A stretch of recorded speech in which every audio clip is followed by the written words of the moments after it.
Alright, the Lakers have a decision, or rather decisions to make with their team. One of which being the contract guarantee date for Shake Milton. This is the one we've talked plenty about, and if you're not aware, he does have a non-guaranteed contract that does become fully guaranteed on July 20th. So only 1 or maybe 2 days away depending on when I put this video out. So that's obviously priority number 1, deciding on if they'll waive him or keep him, and if they waive him, who they want to replace him with. Maybe a Gary Payton II, I talked about him and made a video about him recently. Josh Okogie, also I've talked plenty about him. Maybe a D'Anthony Milton, or so on and so forth. That's what they gotta decide, and decide within the next 48 hours here. But apart from that, they do have a decision, and actually more decisions to make with their two-way contracts. If you're not aware, every team is allowed to have 3 two-way contracts, and at the moment, they have maybe 1 or 2 of them. And I say maybe because there was a recent report regarding Eric Dixon, this coming from Dan Wilkie of The Athletic, saying that he has not signed the two-way contract with their team due to a foot injury, and that's why he has not played and will not play in Summer League for their team, and maybe not sign a two-way contract with their team too. So depending on that, they might have 1 or 2 two-way contracts left available to offer out, one of which could very well go back to Christian Koloko. And if you ask me, he definitely is earning it right now in Summer League. They did officially tender a two-way contract to him, not signing him to it, but tendering him that two-way qualifying offer to make him a restricted free agent, therefore retaining his rights and the ability to resign him in free agency, which I do think they eventually will, and even more so after his Summer League performance. I mean, if you have been watching Koloko, it would be difficult to say that you have not been impressed with him, especially on defense. I mean, throughout Summer League here, only 4 games here so far, mind you, 5 if he plays their game tonight, which I am recording prior to the game being played. But up until this point, he has played roughly 20 minutes per game, averaging roughly 9 points per game, grabbing about 4.5 rebounds per game, blocking over 3 shots per game in only 20 minutes per game, translating to well over 5 of them per 36 minutes, very impressive, shooting a team-high 65.2% from the field, even knocking down a 3-point shot against the Celtics, so showing a little bit of everything off, showing how dominant he can be on defense and how much he has left to offer their team if they retain him and bring him back to their team too, which again, I definitely would be in favor of. In fact, I might even think about waiving Trey Jemison, even though they don't technically have to retain Christian Koloko. Whether we're talking about a two-way contract or maybe a 15-man roster spot, they don't have to waive Trey Jemison. Regardless of if they do or not, they do have a two-way contract left to offer Koloko. But I don't think there's a whole lot of sense in bringing back both Trey Jemison and Christian Koloko, both filling a center spot and not able to play anywhere else on the court, only being true centers, and you know, between the two of them, Christian Koloko offers both more production and has a without a doubt higher ceiling too. So nothing against Trey Jemison, I mean pretty good enforcer I guess, but isn't really what they need at the 5, even for some very limited minutes in the rotation.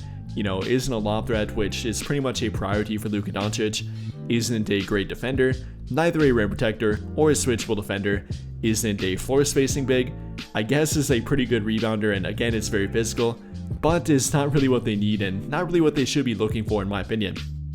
I think they would be better off retaining Christian Koloko, kind of replacing Trey Jemison with Christian Koloko, only having 1 two-way contract center on their team, which I think should be Christian Koloko, then finding a different prospect or a player with under 4 years of NBA experience to give that two-way contract to.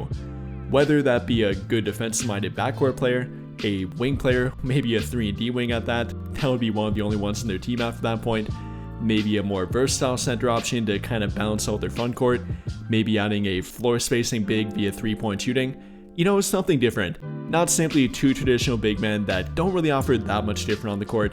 And if we're going to pick between them, I definitely would go Christian Koloko here. But regardless, I think they simply should bring Koloko back, and let's talk more about that. Like I said, has played very well throughout Summer League. You know, I don't take too much into Summer League and Summer League stats here. The only thing I'm really buying from it is the block shots per game and how well he's been defending the rim. That's really stood out to me. I mean, even last year prior to signing him to a two-way contract, prior to him getting medically cleared to play again, which don't forget about that, the guy did miss the entirety of the 2023-24 NBA season, only his second NBA season, and therefore some very valuable production time and very valuable development time that he did not get, so keep that in mind here too. Now coming back from that, getting sporadic playing time in the NBA, also in the G League at times, and never really able to find his role in their team, I think we gotta give Koloko some more time here, which he is only further confirming during Summer League. Again, don't really care about the numbers, more about the eye test and what he's shown on the court. Koloko has been very impressive in really a variety of ways out there. Like I said, number one, without a doubt, rim protection. His ability to be a help side defender, a direct rim protector with players coming at him, blocking shots left and right, being a very good shot contester, even switching a little bit on defense and playing the pick and roll game very well out there. I've been very impressed with Christian Koloko. Though, like I referred to, we kind of knew he could do that, even prior to signing with their team. We knew he was a pretty good shot blocker, pretty good rim protector, even a pretty mobile defender. But what I've been more impressed by is how much more creative and how much more confident he has been on offense. Again, only roughly 9 points per game, which isn't that bad for a traditional big man, I guess, but more so about what he's done and what he's been willing to try in the court. I mean, during their last game against the Celtics Summer League team, Koloko bringing the ball up the court and kind of doing a funky looking Euro step to get to the rim, which he then finished. That's something I had never seen from him and definitely did not see coming on the court. Him being willing to try that and actually looking pretty coordinated and pretty athletic while doing it. Him being around the rim and being a great dump off guy, finishing lobs and finishing dunks at the rim in a variety of ways. Not letting opposing rim protectors stop him and get in his way. Him finding a way to get around them or even jumping right past them. I've been pretty impressed with Christian Koloko. And then, like I referred to, even him attempting a few 3-point shots, making a 3-point shot the other game, that's something I'm really intrigued by with him. He showed a little bit of it throughout college, a little bit of it through his rookie year, not very much, but simply about the confidence to take them and make a few of them here and there. I'd really like to see more of that from Christian Koloko. And obviously with a coach like JJ Redick, I'm sure he'd promote that, not tell him not to do it and shy away from it. I think that's something that he would like to add to the rotation. Yes, they obviously prefer the vertical threat for Luka Doncic, but adding more of a horizontal, aka 3-point shooting threat, would be another valuable thing to add to their front court, which they don't really have in a true 5 right now. Yes, kind of with Maxi Kleber, though it's kind of a rarity for him to stay on the court unfortunately, only playing roughly 30 games per year in the past 5 years now, so maybe with a guy like Christian Koloko, offering some good rim protection, good rim running ability, being a lob threat, and potentially being a 3-point shooting floor spacing big, that could be a very valuable addition to their team right now and in the long-term future as well, which definitely does intrigue me. Now, there definitely are a lot of ifs, ands, and buts with that. If he can develop to that point, if he can add that to his game, if he is even at that level, and if it can translate to the NBA. But I think simply what he is right now and what he offers alone at this point is well enough to be a two-way contract player for them and potentially for a third center on their team too. Now, I'm not going to go that far quite yet, but I definitely do think he has the potential to get to that point. You know, simply having the ability to be a good rim protector, good rebounder, good rim runner, and a good lob threat are pretty much the basic requirements to be a center on their team. I mean, that's kind of what they have with Jackson Hayes, and Koloko can kind of replicate that if he becomes a little bit more consistent, if he kind of gets back to what he was prior to that blood clot, getting his confidence back, and he is showing that again too. I think there is definitely a viable pathway for him to do it, and I would not be ruling him out here.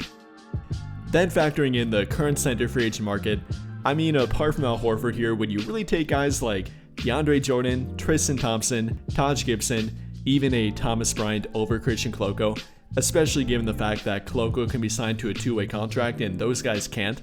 I don't think you would. Or even talking about the power forward center hybrid market, you know, more of an argument here and more of a conversation with guys like Chris Boucher, Trey Lyles, or Precious Achiuwa, maybe. But once again, I think Christian Koloko is definitely in the conversation, definitely is a viable option for their third center, whether that's via two-way contract or maybe eventually through their 15-man roster, either after waiving Shake Milton or maybe later on post-trade deadline. I would not be ruling it out, and I would not rule out Christian Koloko here. I think the guys look great. I think coming off a year where he just came back from a major injury and a major health issue, he does have room for improvement here. Yes, he is 25 now, so his ceiling might be a bit limited at this point, but from the fact that he really hasn't played much in the NBA, hasn't gotten much of an NBA opportunity quite yet, does fit a lot of their needs, and I mean really what they're looking for in a center, I think there's an option for Christian Koloko here, and I would be looking to bring him back. But with all of that being said, what do you guys think? How do you feel about Christian Koloko? Has he impressed you? Has he not impressed you? What has stood out to you about his game both during Summer League, throughout last season, during the G League even? What stands out to you, and do you think there's more room for growth with him? Do you think he could be a viable third center option for their team? And would you look to bring him back either via two-way contract or maybe potentially for their 15-man roster? Let me know your thoughts and how you feel about Christian Koloko in the comments down below. But I think that will pretty much do it for this one. And if you enjoyed the video, then I'll greatly appreciate it if you dropped a like, subscribe to the channel if you have not already, and hit that notification bell to never miss out when I upload a video. But as always, thank you for watching and have a great day or night.